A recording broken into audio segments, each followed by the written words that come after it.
సుమన్ టీవీలో మీ personal and business promotions కోసం కింది నెంబర్కి కాంటాక్ట్ చేయండి.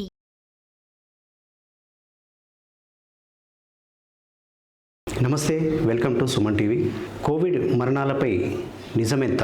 వ్యాక్సిన్ తీసుకున్నటువంటి ప్రజలు వివిధ కారణాల వల్ల చనిపోతుంటే మరి కోవిడ్ వల్ల చనిపోయారు అన్న వార్తల్లో నిజమెంత? ఈ విషయాలపై చర్చించడానికి మనతో తెలంగాణ రాష్ట్ర ఆరోగ్య భారతి సభ్యులు డాక్టర్ ముష్కం రామకృష్ణ గౌడ్ గారు ఉన్నారు. వారిని అడిగి మరిన్ని వివరాలు తెలుసుకునే ప్రయత్నం చేద్దాం. నమస్తే. వ్యాక్సిన్ వల్ల కొన్ని మరణాలు జరుగుతున్నాయన్న అపోహ మనకు ప్రజల్లో దగ్గర వినిపిస్తుంది. మరి ఇది ఎంతవరకు వాస్తవము? వ్యాక్సిన్ వేసుకోవడం వల్లనే ఈ రకరకాలైనటువంటి గుండెపోటు కానివ్వండి, మెదడులో రక్తస్రావం కానివ్వండి, ఇట్లాంటివి జరుగుతున్నాయా? ఈ అభిప్రాయాన్ని ఎలా తొలగిస్తారు? ముందుగా సుమన్ టీవీ వారికి నేను ప్రత్యేక ధన్యవాదాలు తెలుపుతున్నాను. ఎందుకంటే ఆరోగ్య రంగంలో రోజు రోజుకు జరుగుతున్నటువంటి మార్పులను, ప్రజలు పడుతున్నటువంటి ఆందోళనలు గుర్తించి వెంట ప్రజలకు ఆ సమాచారాన్ని మీరు అందించే కృషి చేస్తున్నందుకు నా తరఫున మరియు మా ఆరోగ్య భారతి తరఫున నేను సుమన్ టీవీ యాజమాన్యానికి మీకు కూడా ప్రత్యేక అభినందనలు తెలియజేస్తున్నాను. అయితే ఇప్పటికీ ప్రజల్లో వ్యాక్సిన్ ఇప్పిస్తున్న సందర్భంలో కానీ లేదా అప్పుడు జరిగినటువంటి అనారోగ్య పరిస్థితుల్లో ఏదైనా వ్యాక్సిన్ ద్వారా అవుతుందేమో అనే ఆలోచనలో ఉండ్రి, ఆ తర్వాత సంవత్సరం పాటు వ్యాక్సిన్ వల్ల దుష్ప్రభావాలు ఏమైనా ఉన్నాయేమో అనే ఆలోచనలో ఉండ్రి.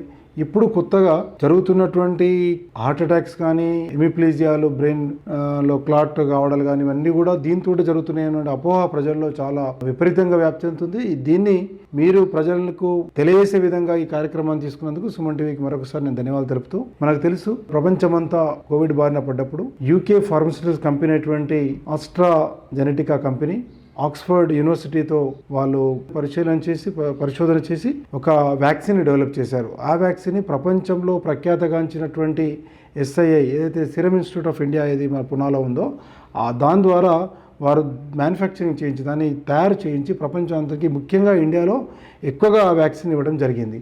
అయితే వ్యాక్సిన్ ఇచ్చిన తర్వాత ఆ వ్యాక్సిన్ ద్వారా కొన్ని కోట్లాది ప్రజల్ని మనం ఆ రోజు కాపాడగలిగినాం. నిజంగానే ఆ వ్యాక్సిన్ లేకుంటే మనం ఊహించినటువంటి వేరే వేరే చూసినాం, చాలా ప్రాణ నష్టం జరిగింది. కానీ వ్యాక్సిన్ ద్వారా ప్రాణ నష్టం మొత్తం చాలా తగ్గింది.